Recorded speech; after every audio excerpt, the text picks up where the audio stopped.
Hi folks, David Waring here again with InformedTrades.com. In our last lesson we learned about the flag and pennant chart patterns as well as strategies for trading each when we find them in an uptrend or a downtrend. In today's lesson we're going to look at a similar chart pattern which is known as the triangle chart pattern so that we can then learn some strategies for trading this chart pattern. So let's get started. Okay, so the triangle pattern can be broken down into three categories, and these are the ascending triangle, the descending triangle, and the symmetrical triangle.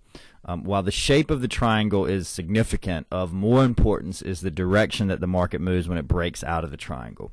Lastly, while triangles can sometimes be reversal patterns, they are normally seen as continuation patterns. So let's take a look here. Start with the ascending triangle here, and the ascending triangle is formed when the market makes higher lows and the same level highs. Okay, these patterns are normally seen in an uptrend and viewed as a continuation pattern as the bulls gain more and more control running up to the top resistance line of the pattern.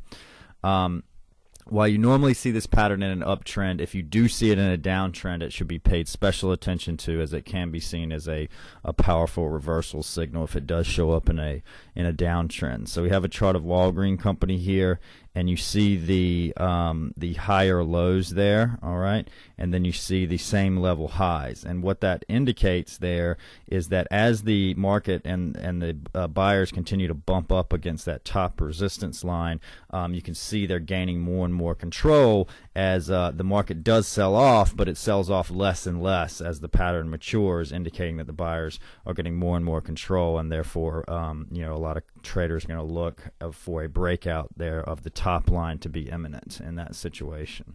Okay. The descending triangle is basically the opposite, or the ascending triangle flipped upside down. You can see that this is formed when lower highs and the same level lows are made.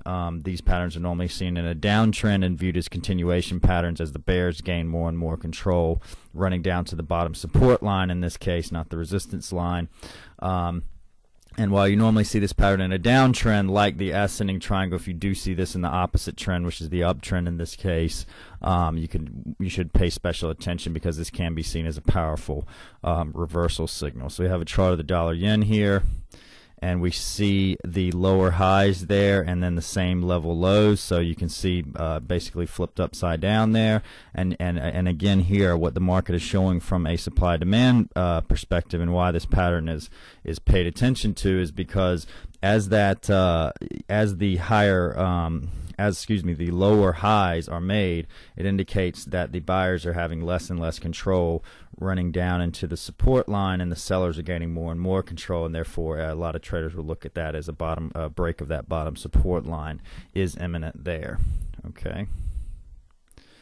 Okay, the symmetrical triangle is unique in the sense that a lot of times you're going to see this not in an uptrend or a downtrend, but in a directionless market, as neither the bulls or the bears or the buyers or the sellers are in control of the market. So we see a contracting range and a directionless contracting range. So unlike the rising or falling wedge, the triangle, which is similar to those, points off to the side, indicating that neither the buyers nor the sellers are having any control over the market. And this is formed when the market makes lower highs and higher lows, and basically is going to be seen, if it is in an uptrend or a downtrend, it's going to be seen as a continuation or reversal pattern depending on which way it breaks out of the pattern. So we can see here the lower highs and then the higher lows forming the pattern, the contraction there, and eventually the market does break out of the bottom of that pattern, and when it does, it breaks out pretty forcefully, as you can see there.